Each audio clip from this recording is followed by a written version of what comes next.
Like guys would get on stage and I would, in a sense, like give a performance for the other guests with that person that was on stage. And it's almost like I went into character. So the way I would go into character was almost like some kind of an S&M-y vibe. And I would beat the shit out of the guy. The dancer died twice, and tonight we're gonna chalk them out. It's the podcast that talks about what dancers shouldn't talk about. Connecting all dancers from aspiring to retire. We had those conversations, yeah, we're here to light the fire. The dancer dies twice. Welcome to The Dancer Dies Twice, the podcast that talks about what dancers shouldn't talk about. We dive deep into real-life experiences that shape the artist from outside of the spotlight to bring more awareness into the lives of working professional dancers. Whether you're an aspiring pro, currently on a job, or have already departed the stage, this space welcomes all. I'm your host, Chris Van Doren, a semi-retired professional dancer of 15 years, and today we have the privilege of inviting not only our first female guest, but someone who has worked for over a decade in the adult entertainment industry as an exotic dancer. She has an abundance of wisdom and knowledge when it comes to this space, and I'm truly excited and fascinated to understand more of this world that crosses very similar paths to ours. Her wishes are to stay anonymous during this podcast, so respectfully, without further ado, I'm going to invite our guest this evening, Layla. Layla, what's up, bro? Hey. How you going? Good to hear from you. I'm good. How are you? You too, hey. Yeah, Thanks not for too having me on bad. the podcast. So, yeah, well, I feel like this is going to be interesting podcast for me because I've only done it with male dancers. And so you're like the first female dancer that I get to, I guess have here. And also to, an exotic female dancer, if you may call it that. But I guess the reason why, I wanted to bring you on was because when we've spoken in the past, I know that you are a dancer and an artist when you speak about the way you perform on stage. And so I knew straight away, I was like, oh, we speak the same language. I understand where you're coming from. I know some of the struggles, although they're different. I could understand sort of these pain points that we have talked about in the past. So I don't want to go on too much about, I guess, your story here. So would you mind just sharing with us a little bit about how you came into this space and a bit of a backstory of your performance background? Sure. I mean, it's very, I would say, non-linear. The way I kind of, got into the dancing industry or the adult entertainment industry. I guess I started very, very late. Most girls that get into the dance industry, they start, in their very late teens, 19, 20s, 21, and they kind of do it to, mainly pay for tuition fees and just to have extra cash, right? And it is very good money. So in North America, it's also kind of, I would say, there's stigma behind it, but it's much more accepted. It's just a very different mentality. So I'm from Europe originally, and if you say that you are an exotic dancer here in Europe, that would be a disaster. Like it would just be, you're like the lowest of in the lowest of the rung. Do you say that? Do you say it like that? Like you would be considered just like a disgusting human being, essentially, right? But in North America, it's a little bit more accepted. And I guess it's just part of the culture there, because like when you're a bachelor, that's what you do. It's like just a natural thing that you do pretty much in the US and North America. And so I was living in Canada, and at the time, I didn't have a work permit, right? I'll backtrack a little bit. And I'm going to start talking about my health because that's how it actually started. So Basically, I was conceived with low thyroid hormone, like in the womb, in my mom's womb, and she had thyroid problems, and she never kind of like really looked into it. She never, took any. She never took any supplements. So I was conceived in her belly with low thyroid functioning, low thyroid essentially. And if you look into kind of what the thyroid does, it takes care of hormones, it takes care of development, it takes care of growth, mental development, and all these things, right? And that's what it takes care of, like hormones and stuff. So from the get-go, I was very low in my thyroid function, and I really had no idea, right? I had zero clue. And at the age of 29, 30, I met a doctor who basically completely changed this. And I started taking the medication that he prescribed, and my life took a complete 180. So I started all of a sudden getting like my boobs grew, my hips grew, my thighs grew, like my whole body just, it kind of developed into, into this woman, because before I was like really thinly and I was always tired, and I just wasn't like healthy really. And so with these changes also came changes in my hormonal levels. So all of a sudden I got like mad horny, like super, super, super sexual. And basically, I guess at the age of 30, I felt like what an 18-year-old male goes through. And so I had this like surge of hormones, and I was in this, I don't know, I was in this like really like, I felt really sexual, I guess. And at that time I was in Canada, and I wasn't able to work because I didn't have a work permit. So I wasn't legally able to work. So I was like, well, I clearly need money. Okay. And I have all this energy. It was like so much energy that I just felt like I needed to use. So I was like, how can I just combine the two, because I feel like this force it's such a strong force. And especially in females, like it's, you can kind of use it to your advantage, maybe. So I even thought at one point, I was like, well, what about like prostituting myself, just to kind of, make money and also use this sexual energy in a way and kind of relieve myself, if that makes sense. But then, I was like, it's kind of a little bit, too dirty in a way. I think I wouldn't have, been good with that. So then the next thought was like, well, what about dancing? I could just, try that. So that's when I started, and I started pretty late, like at the age of 30. And at the age of 30, it's almost like that's when I went through puberty, It was like I was 19 at 30. So I started, and I worked with a professional stripper, and she kind of taught me everything around the business. And she taught me all the dance moves, and she actually won Miss Nude Ontario in 2006. So she was a professional dancer, like, and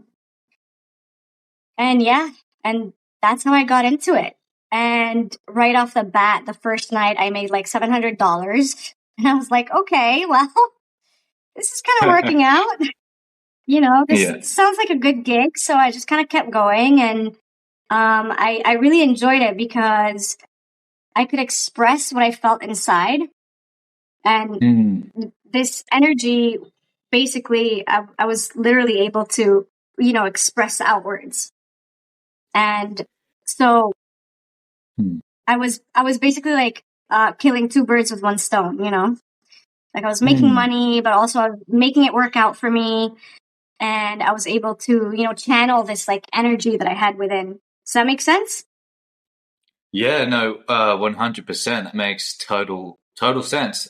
You felt like you needed to sort of channel this energy that you had. I guess what makes me interested and curious about the decisions behind, I guess, leading to dancing is, obviously you said you wanted to kind of kill two birds with one stone and you wanted to sort of express in this way. But I think what I find fascinating with you is that, like, you have said to me in the past before, sometimes you've got girls who just go on stage and they just, they don't really care too much about their performance. But, after speaking with you, I realized, I'm like, wow, you are a performing artist. You care about your routine. You put a lot of time and effort and energy into it. And so my question is, what led you down to wanting to do that? Did it come just more from a nature of like, I want to do a good job, and whatever job I would do, I just want to be, do it right? Or was it just more kind of like was it partly to do with like an artistic side of it too, where you kind of like, well, I'm enjoying this and I love the music and I love dancing too, so I'm going to like kind of work on my craft as well that way? Or do you think that maybe there's another way of looking at this? Do you think sexual expression in that sense, when you put it into dance, actually ends up becoming artistic in some way? I would say, that's a really good way of putting things. I would say like it's a complete mixture of all those things that you mentioned. I'm definitely a person where, when I do something, I want to do it well. And, I want to do the best that I can. I give the best that I can. So I'm kind of coming from that angle.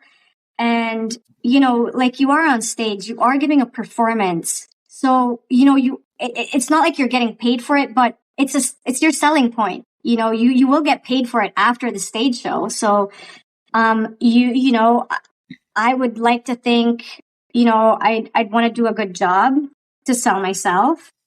And also as the show aspect, like it needs to be entertaining, because that's what you're there to do. So yeah. And I guess like this energy really helps as well. Like this sexual energy that I had within it definitely helped the choreography, if you will, even though there is no choreography, because I would just dance however I felt like. So, if I felt tired that day, you would definitely see it. I would still give my best and I would still give my all, but it would definitely be a bit of a different performance than if I was, having like, if I was on mushrooms, for example, because there were times that I was taking mushrooms and that was really exceptional. Like I felt like I was flying on stage, literally.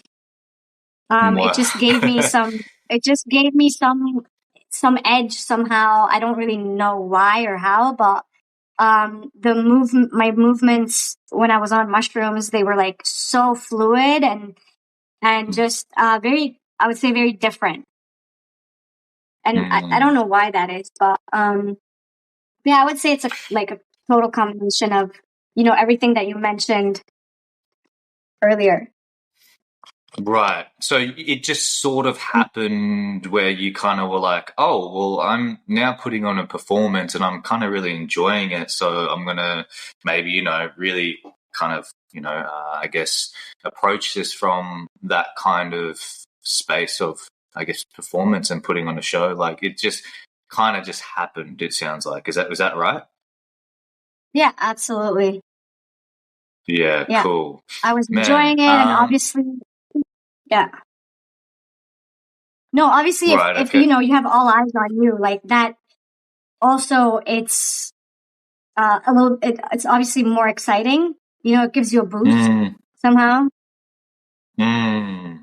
Right. Okay. Yeah. So you are very well aware of, I guess, feeding off the audience's energy kind of type deal, as opposed to maybe giving it, which is something that I have learnt that there is definitely a big difference in exchange of energy when you could either be, either working with the environment, or you could be like pushing and giving, you know what I mean, and trying to elevate the crowd as well. Did you ever find yourself having to do that, or were you kind of like, you know what, this is the environment, this is the space, I understand the energy here, I'm just going to work with it, I'm not going to like, you know, add too much to it, so to speak, and you're not like underselling yourself.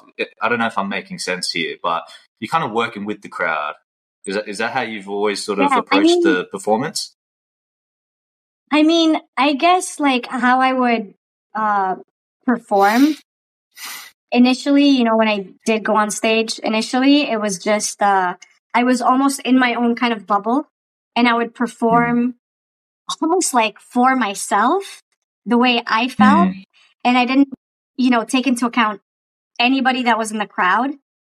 But then, you know, a lot of the times, or most of the times, you know, you'll start having guys like, you know, getting really excited and really having fun, and you then eventually end up feeding off of that as well.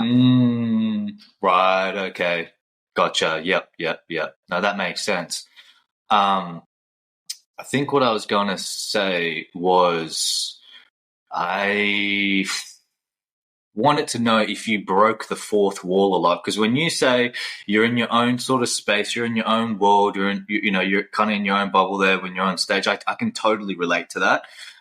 However, in saying that, in one of my most recent roles, being on stage doing Magic Mike Live, was that we broke the fourth wall a lot and we interacted with the audience members, and that's something that I've had no experience with, and I personally I struggled a lot with it, because I felt like every time I would engage with an audience member, I broke out of this world that you speak about, and I'm so familiar, I'm so very comfortable, I guess I know how to really perform when I'm in my own world. So did you, I guess what I'm trying to ask is, did you ever break the fourth wall? And if you did, were you still in your own world, if that makes sense? Yeah, I mean, that's a good question. I definitely I've never heard this term, breaking the fourth wall, before. I've never heard that, but that was absolutely happening all the time. Like, guys would get on stage, and I would, in a sense, like, basically give a performance for the other guests with that person that was on stage. And it's almost like I went into character. So the way I would go into character was almost like some kind of an S&M-y vibe. And I would beat the shit out of the guy. So that's what would happen. Right. And I guess the crowd would really get riled up, and they would cheer, and it was more so for the crowd, obviously, than it was for myself or the guy. But I did, you know, go into some kind of a different character. Let's say I impersonated a completely different character. Gotcha. And that character would never be broken, even when you interacted with the audience, is what you're saying? Yeah. Yeah, true. Okay. Did you notice? I mean, when you're on stage, because when that's when you're on stage. You know, when you're on stage, you obviously have to, you know, give off a certain vibe, a vibe that you most likely wouldn't give off when you're actually approaching a customer. Right. Okay. You know, you don't want to give off that like bitchy vibe when you're approaching a customer, right? Right. I see. But on stage, I completely give off like that bitchy vibe. Gotcha. Like as if I'm the shit, you know, I'm the best, I'm the shit. And you perform in that way. And I don't really know why or how, but that's just kind of like the character that I took up. Yeah, that makes sense. 100%. And I think that's what I love about performing, is that you get to play these different roles and these different characters. and you kind of get lost in that world that you sort of create. And I think that's like part of the beauty of being an artist working in that space is you can just have fun with it like that. And it's so awesome to hear you understand that space too, because I feel like even as professionals, not everyone taps into that space of, I guess, playing different roles, playing different characters. I know this because of conversations that I've had with other dancers, and they have always been themselves. And I think that was the struggle that I had recently, was this job was asking for me to be myself. And I was like, I've never been myself ever on stage. And I think that's the hard time that I had with it. But do you also feel like it's kind of, I wouldn't say a protection thing, but do you feel if you were to be yourself, do you think you would have been able to do the job from like just a practical point, I'm assuming you would have been doing, I don't know how many shows a week and stuff, but you think it's possible to do that? Did you have other co-workers there that played characters too, or were they kind of more themselves? Do you mind sort of sharing us a little bit about how everybody else was in that space too? Yeah, I mean, I've never really like thought about it particularly in that sense, but you brought up like a really good point in the sense that, if I was to be myself in that environment, I feel like I would just completely get trodden on, like completely stepped on all the time, through and through. So like you mentioned, I guess it was more of a protection thing. You kind of have to put a front up so that, people are a little bit more wary of you. And maybe, don't approach you as easily, or, don't step all over you as easily. Like, you really have to create that, like, outer shell in that environment, because it is a very, very harsh environment to be in. It's like the underbelly of society, and that's why I guess there's so much stigma with it, because it's full of, fucking gangsters and pimps and, all that kind of jazz. So yeah, you definitely do have to appear more bitchy and, have that kind of harsh exterior. That saying, how it goes, you need to have thick skin in this industry. Like, as dancers, that's always a saying, we always get knocked back with auditions and stuff like that. But I could only imagine in your field of work, you probably would have to have even tougher skin. If I'm just kind of assuming here, but I think what I want to talk about when it comes to sort of building up that tough skin, did you ever feel like it sort of carried through in your everyday life? I know that you say that this was a character and it, maybe it's a bit of protection, and you did build this sort of this kind of protection wall around yourself. But did you ever feel like it now in your actual personal life, it sort of translated a little bit, where you might have had this kind of like exterior shell without kind of even knowing, because you're always so used to sort of putting it up?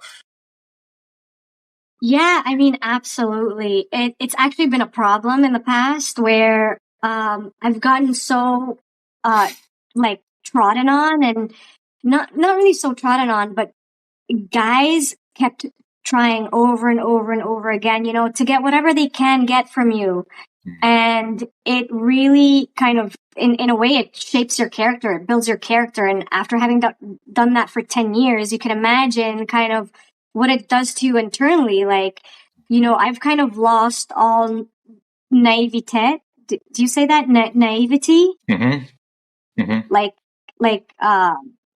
I'm totally like non-naive. Mm-hmm. Something that I was, in prior to starting this career. And you just really build that thick skin. And when you're not in that environment, it can become a problem because, you go out and, you talk to a normal person and maybe things go, maybe you have, I don't know, a little bit of an argument or you have a disagreement or whatever.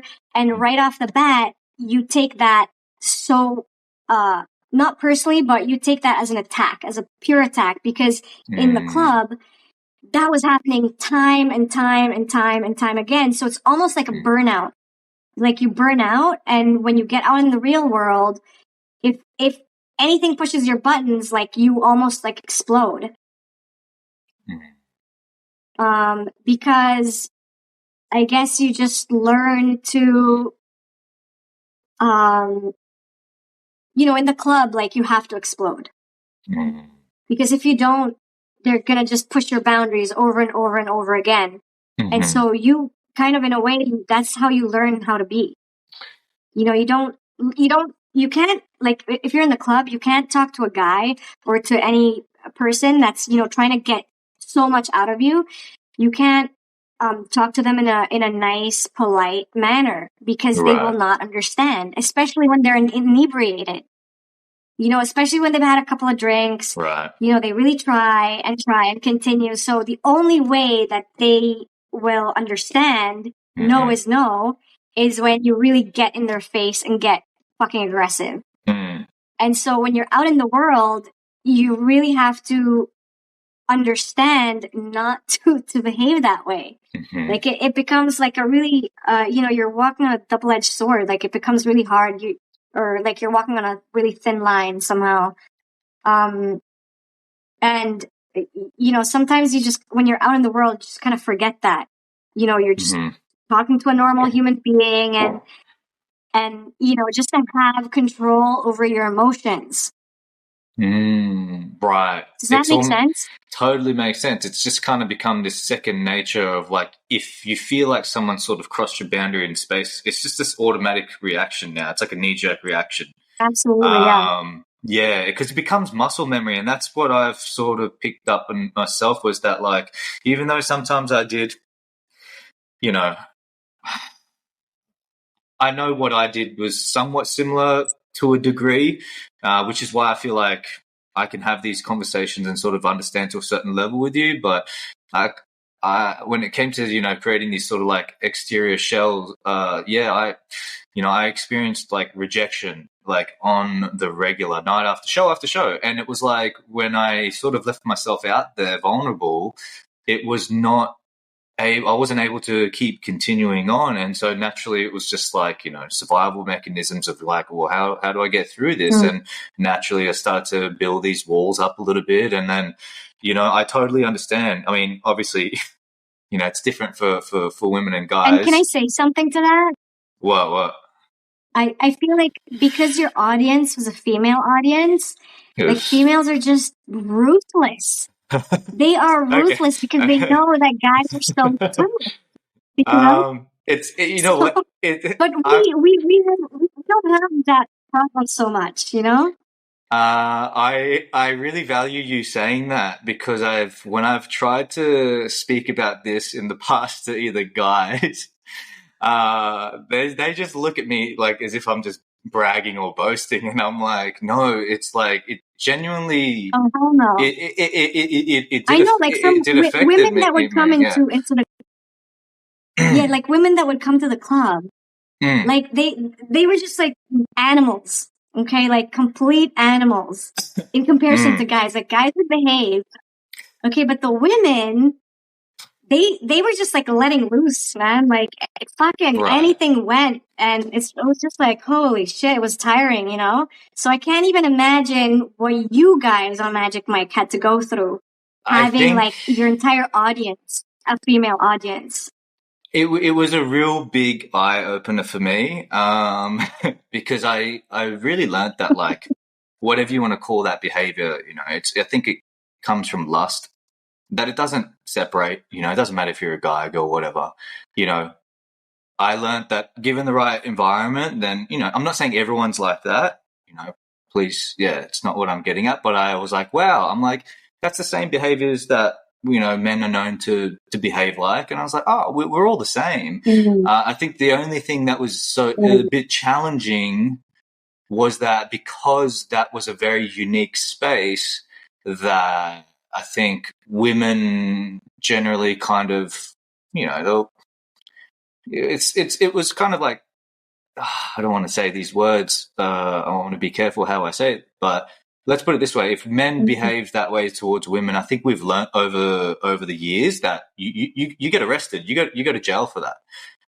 Whereas because it doesn't exist, that's just such a unicorn space. So, but you like, it seems like you're kind of familiar with it when women come into your space there. So, yeah. I do appreciate you saying that. Yeah. It's almost like they feel entitled to behave that way, Yeah. And whereas men, they know they have to behave. Yeah, otherwise you get locked up. Yeah. You're breaking the law. But I think kind of going back to this whole like building this sort of exterior shell, I did notice it now translating into my personal life, and just little things that like I start to feel a little uncomfortable when women.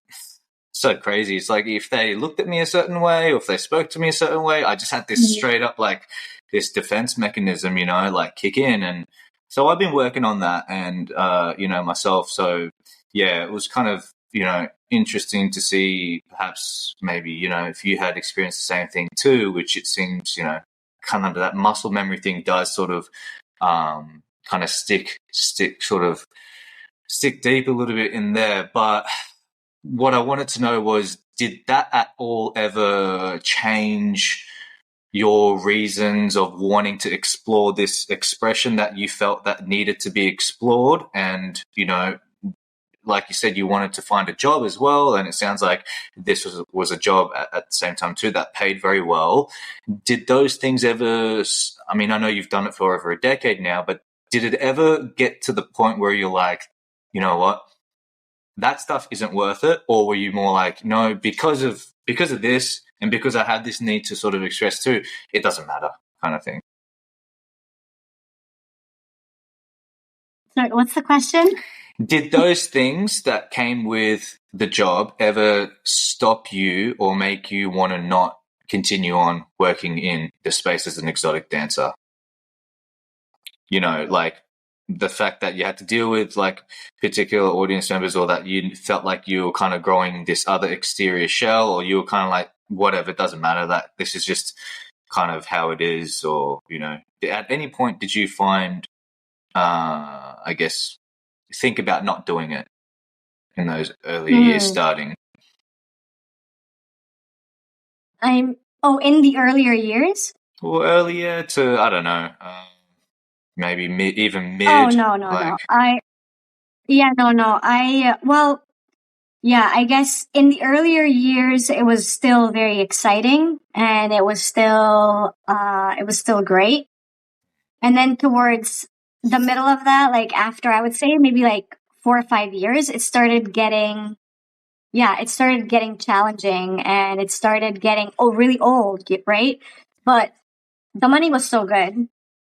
Right. So it wasn't something that I could really let go easily, just because of how easy it was. You don't have anybody breathing down your neck. You don't have a schedule. You can go in when you want.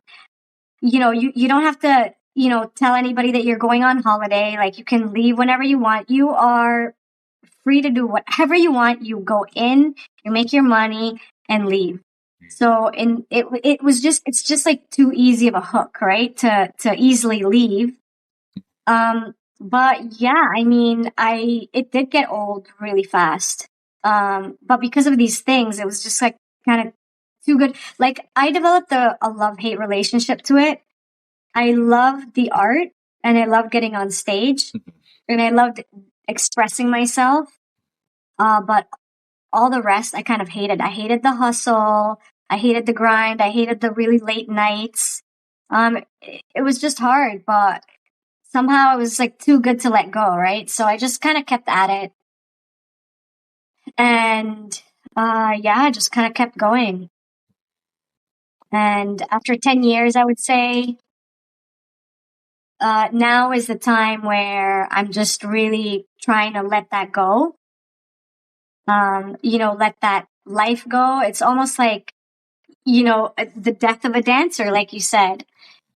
And because that's kind of like all I really know, because I became, I don't want to say like I became an expert, but I became good at it, right? I became really good at it. And it's hard to let something like that go, especially when you've done it for so long. Yeah, well, I don't know. I feel like it's time for something completely new now. I feel like I'm tired of the hustle and grind for sure. I'm tired of, it's also very physically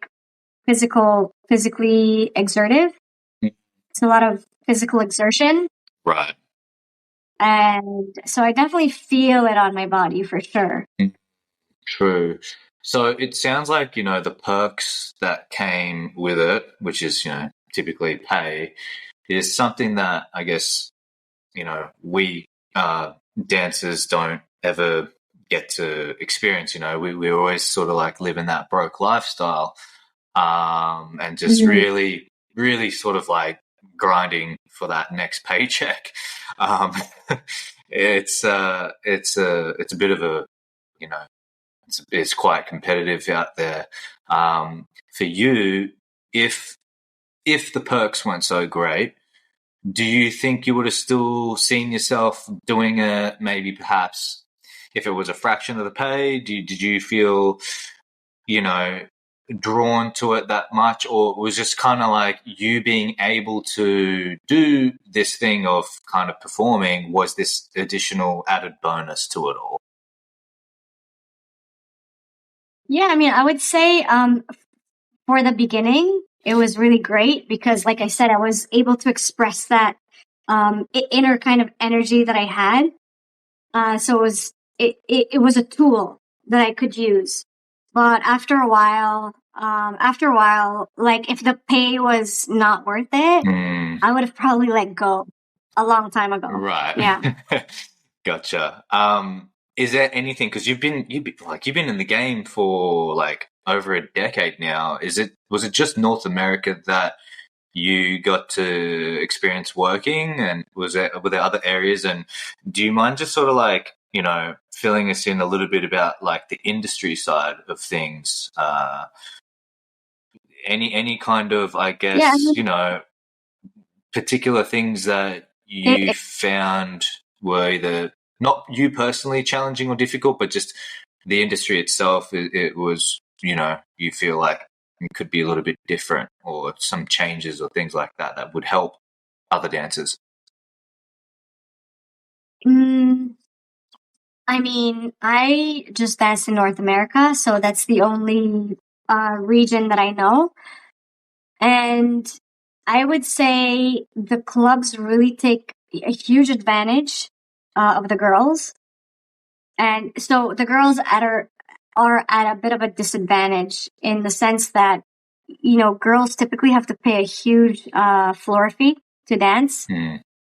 So that's a disadvantage. And there were other things that I can't really think of at the moment. But I would say if you're a girl looking to get into the industry, to go for it, because I am so happy that I got into it, and the things that I learned, nothing will ever give me that experience.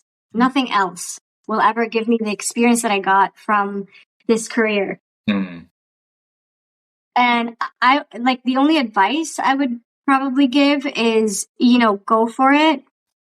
Don't be so naive. And looking back, if I could give myself some advice looking back, I would tell myself like to just enjoy it, because it's not going to last forever, and to just really be in the moment and just really enjoy it and be okay with, doing that job, because at a certain point, I was really not okay doing that. But obviously I kept going for, the reasons that I mentioned, the money, the flexibility, all these things. But at the same time, I'm also quite spiritual, and I have this other life. Like, I try to meditate every day, and I try to follow a certain lifestyle, right? So the two were so incongruent, and it was just like a 180 complete opposites of each other. Like, I was, in the underbelly of society whilst also trying to kind of spiritually evolve in a way. And I had so much conflict with this that it led me to being sick at a certain point in my career, and like physically ill. And yeah. And if I only would have been just simply like okay with what I was doing and just accept what I was doing, and that it wasn't, it wasn't a big deal. I feel like I probably wouldn't have gotten as sick as I had gotten. Oh, wow. So you feel like because of like the pressures or like, people around you had such an influence and how much you cared about that, you feel like that was a bit of a conflict that, sort of ended up taking a bit of a toll over time. Yeah, I mean, for sure. Cause, like doing exotic dancing is considered, there's just stigma around it. And I almost had, like, I was living a double life. Right. A lot of my friends, my family, a lot of them don't know what I did for 10 years. So, it was, it was like secretive. It was like a double life, and this, I would say this like pretty fucked me up. Mm-hmm.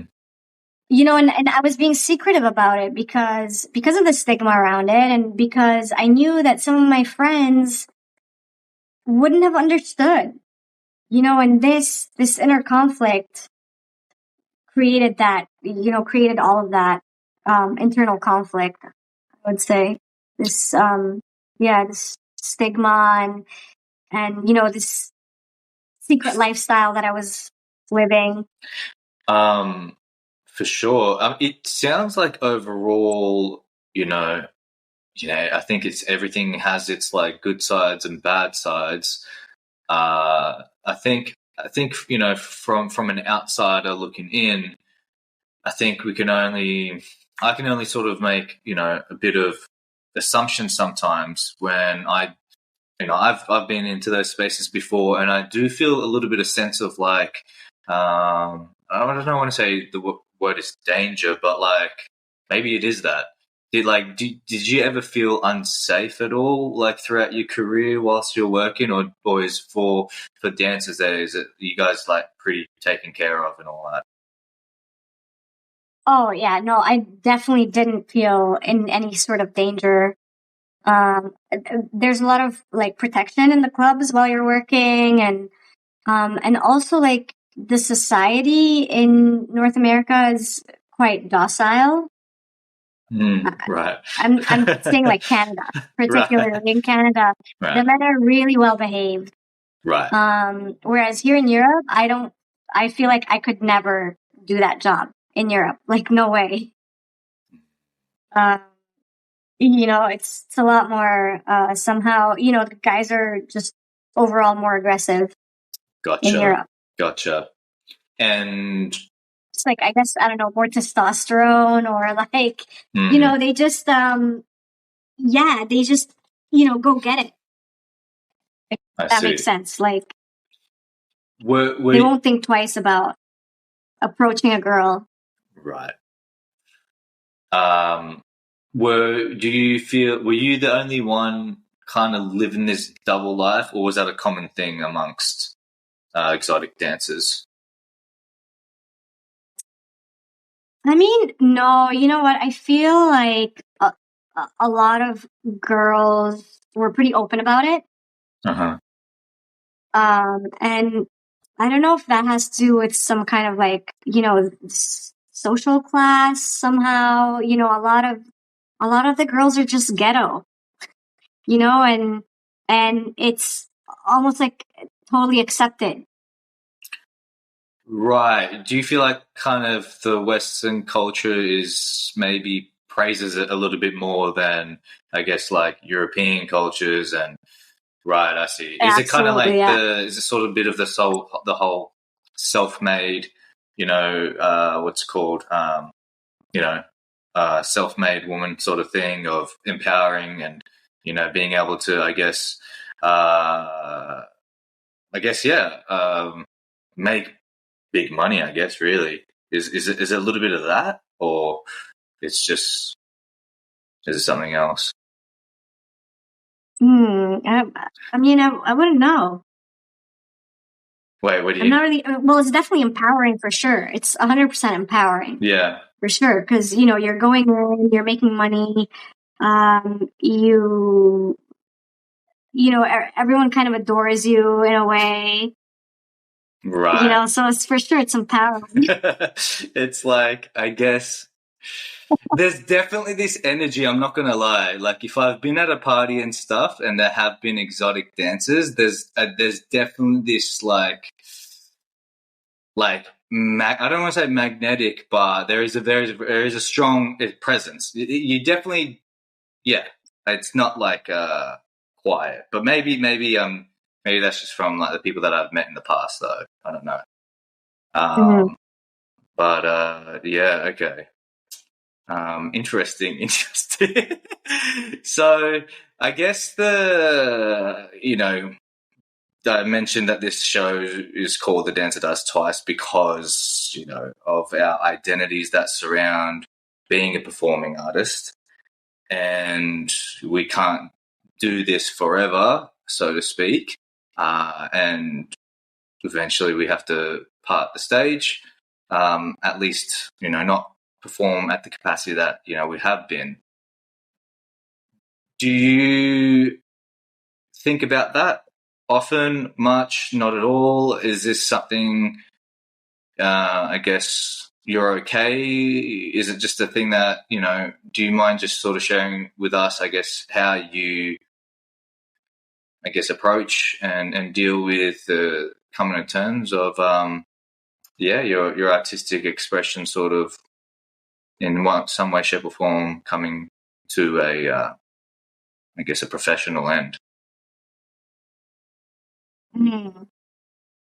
I mean, I guess like personally, I'm happy about shifting my energies into creating something else.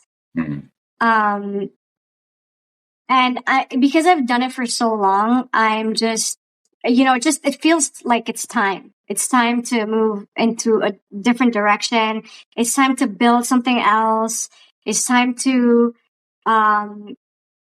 just create something for myself.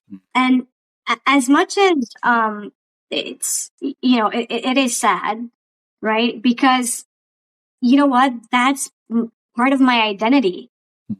And I really identify with that. And that's something that's, was so important for me for like a decade. And now I'm just having to kind of reassess where I'm at and kind of reinvent myself all over again, and kind of go in a completely different direction. And I still don't know what that direction is. And it's scary as shit. It's really scary as fuck because, I don't know what's in front of me, and yeah, and just kind of, and like it's a bit of a struggle for sure. It's definitely a struggle. I'm not upset though. Like I'm happy because I think I was just like checked out of the whole environment, and I mean, I might go back to it. I might go back to dancing for the summertime, but it's not something that I'm looking forward to doing because I'm like I've been there, done that. I'm fucking over it. So I'm kind of really happy to be, shifting into doing other things. Yeah, right. Okay, you're kind of ready to just move past it, and Yeah, you've already had absolutely. your time, and you're looking back, and you're like, that was great. However, I might Yeah. have to do it now because of work reasons, and but once it's done, it's done. And I think yeah, fair enough. Um, I think after talking to a few people in this sort of space of like I guess you call it retirement. Yeah, everyone's sort of had a different way of, I guess, going through it. Um, Mm. some people. What I kind of learned was during this show after talking to a few people was that like this physical aspect of what we do sort of may come to a stop, but like this more so this like this expression, this artistic expression that we have can like translate through other areas and that's something that I feel like no matter what I do moving forward now, I have to utilize whatever part of my brain or body or soul or whatever it is, to be able to carry through. Do you feel like that's very important as well with you to be like, I want to be able to draw these experiences that I did get and learn from whilst being a dancer and somehow that might even just be still carrying through the character of Layla within to your whatever next roles that you might do, who knows, right? But or you kind of just like, hey, I'm so okay with that chapter, let's just close it completely and I'm okay to do something completely new and just not look back kind of thing. Yeah, I mean, I have thought about, kind of changing that energy and possibly, like, for example, maybe just, teach dancing in a way. That's cool. Teach, not choreography, but like, sexy dancing or whatever, or, Yeah. maybe like a course or something, Mm. or anything along those lines. But I feel for me that is just so different to like putting on a stage show. It's like two completely different things, Yeah, I get you. and doing stage, like that's something that I really, really, really love. Yeah. And I still love. Mm-hmm. I would still love to do it. However, the energy level is just so much lower now. So I'm not able to give like 100% of what I used to. So that's just different. That's why I'm like, do I want to do that anymore? And like, it's just hard when you look at the past and you were so amazing in the past. And now it's just like, like you're at fucking 30% of your battery level. Yo, I Which is, totally. it's sad, but it's, Yeah, but yeah, I have some. Yeah. You have what? No, I have thought about, just channeling the energy differently, but I'm just kind of like ready to just do something completely different, just change chapters entirely. Yeah, fair enough. Yeah, no, it is completely different, like way of doing things, like It's like choreographing not even the or. same thing. You can't even I, compare these two things. I agree. I kind of agree. It's like they're two different categories, and I always wish that I was more driven to choreograph, but maybe never say never, right? But I think that like in this weird semi-retirement phase of my life, if I started shifting my energy into that, because I'm still trying to put my energy into going back to stage, I feel like it's like I get more depressed because it's like, oh, I've really now come to an end. But that's not the case. Like a lot of dancers choreograph throughout their performing career too, and so I don't know if I've missed the boat with that, but it's not something I just always love performing. And you're right. I think that they're like two completely different things. And sometimes I feel like they're not even the same side of the coin in a way, I know, right? But there is that thing inside of me. But too, I have to say, like, it's also so personal. Like, how can you just teach choreography in a way? Because, like, if I were to teach, like, sexy dancing or whatever, it's so personal. Like, each girl has her own style of dancing. And I mean, I guess you can show moves or whatever you want to call that, but that's just not it. That's not it. Yeah, It's like, I get what you're saying. It's how you act on stage. On stage, it's literally about energy. It's like about this transference of energy, and it's not about dance moves anymore. It's like how you move and how you, like, just your stage presence. I feel. Can I say something? Because moves are just moves. Can I say something, man? I think you have such experience in that realm of sexual expression, like within movement, is an art form. And you're right. It's not like you understand that well, and it's not typically, all right, now you do this move in choreographing. This is what I noticed, right? Because this is obviously this show is a little bit catered towards some aspiring professional dancers.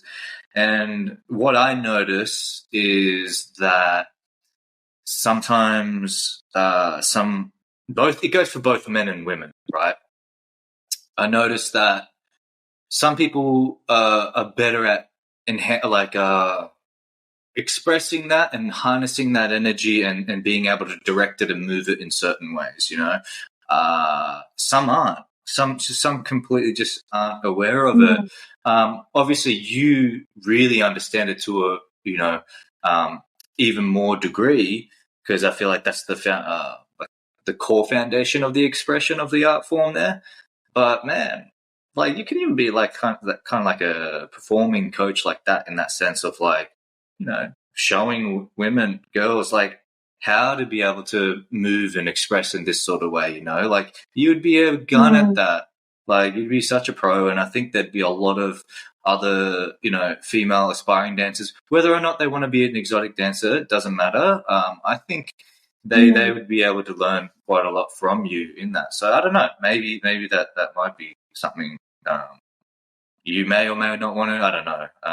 But I think this last part of the program, I think we just kind of coming to an end here, is perhaps, some, words of wisdom, a message to your younger self. I know you're in this part of the industry, but we're both kind of in the entertainment industry. Little things that like you've told me from the beginning, like, you said you just wanted to do your job well, and I think, I don't know what the game is like there, but when you say you just want to do your job well like that, I mean, I've seen far too many dancers who are really great at dancing, but when it comes to that professional business side of the job, they sort of lack those, I don't want to say business qualities, but just your work ethics, man, and I don't want to answer this question for you, but I guess what I'm asking is, from a professional sense and also to an artistic sense, what kind of advice would you have to younger people who are thinking perhaps to explore a similar path that you have?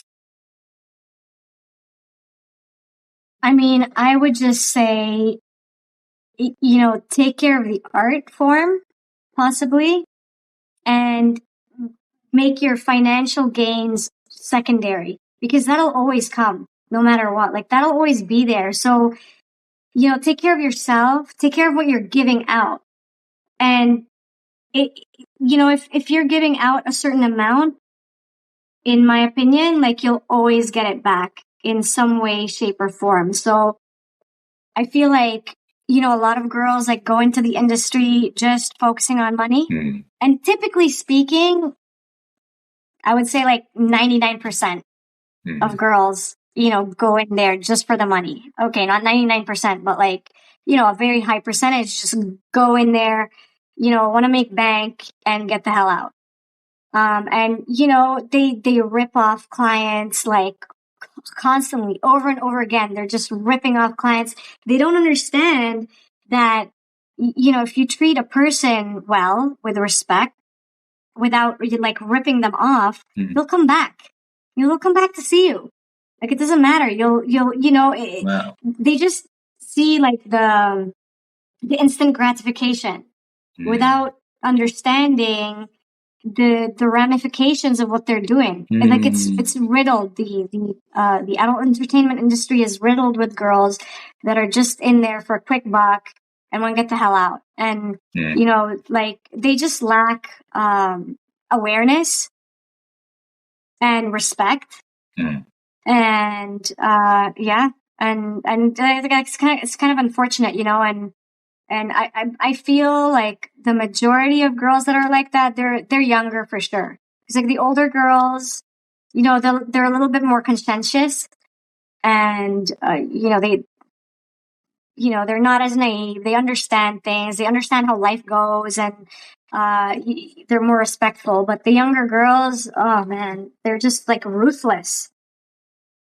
Right. So just have respect and just enjoy where they're at. That's like my advice. And don't be so focused on the money, because that'll come. Wow. I love hearing you say that. Do you feel like a lot of maybe what you've seen in that industry with people who are unhappy is because they are focused, solely on just the financial gains itself? Do you reckon that's where it comes from? Because I can speak for myself personally as well. Is like sometimes when I've had to do jobs just for money, man, and we got to make it, ends meet, but I did have one choreographer tell me, and this is really recent as well, and she really changed the way I approached, and now deciding to approach my craft / career, whatever, is that she said that she never ever did a job that she didn't want to do. And I was like, wow, I feel like because I didn't know how to make money in any other way, I tried to, perhaps say yes to as many jobs because I just didn't know when that next one was coming. Obviously she was from America, so they've got more work than Australia, but yeah, that really stuck with me, man, because I was always aware that the jobs that I did say yes to for money, it just kind of killed my soul, man. And so now I don't want to sit here and be really picky, but I think I'm more excited now that I'm going back in because I miss dance and I actually really want to dance. And yeah, I like that you've said that about, to not focus on just the financial gains there. So I think that's really powerful message. Well, hey, Layla, it's been freaking awesome, man, having you on here. There's so much more. I feel like thanks for having me. No, it's been. Thank you for you. You're our first female guest here, and congrats. I think there are so many. I truly do think that we cross areas in so many similar ways, and man. Just want to say thank you. I wanted to try doing this pod a little bit kind of like what is it? I think it's been an hour or so, but it's been good, man. Hopefully we can have you back because there's more other questions I would like to ask, a little bit more in depth, perhaps in detail stuff, but I guess we'll save that for next time. Absolutely, yeah. I'd love to. Yeah, and we'll anytime. We'll make sure to work on a filter and a voice change for you as well for all this. All right. Yeah, just make the voice like still a female voice, okay? Don't make it like one of those robotic male weird voices. Yeah. All right. Well, I'm going to press stop and I'll catch you on the other side. All right. Thank you. All right. Thank you so much. All right. Ciao, ciao. Thanks for having me. Bye. Bye.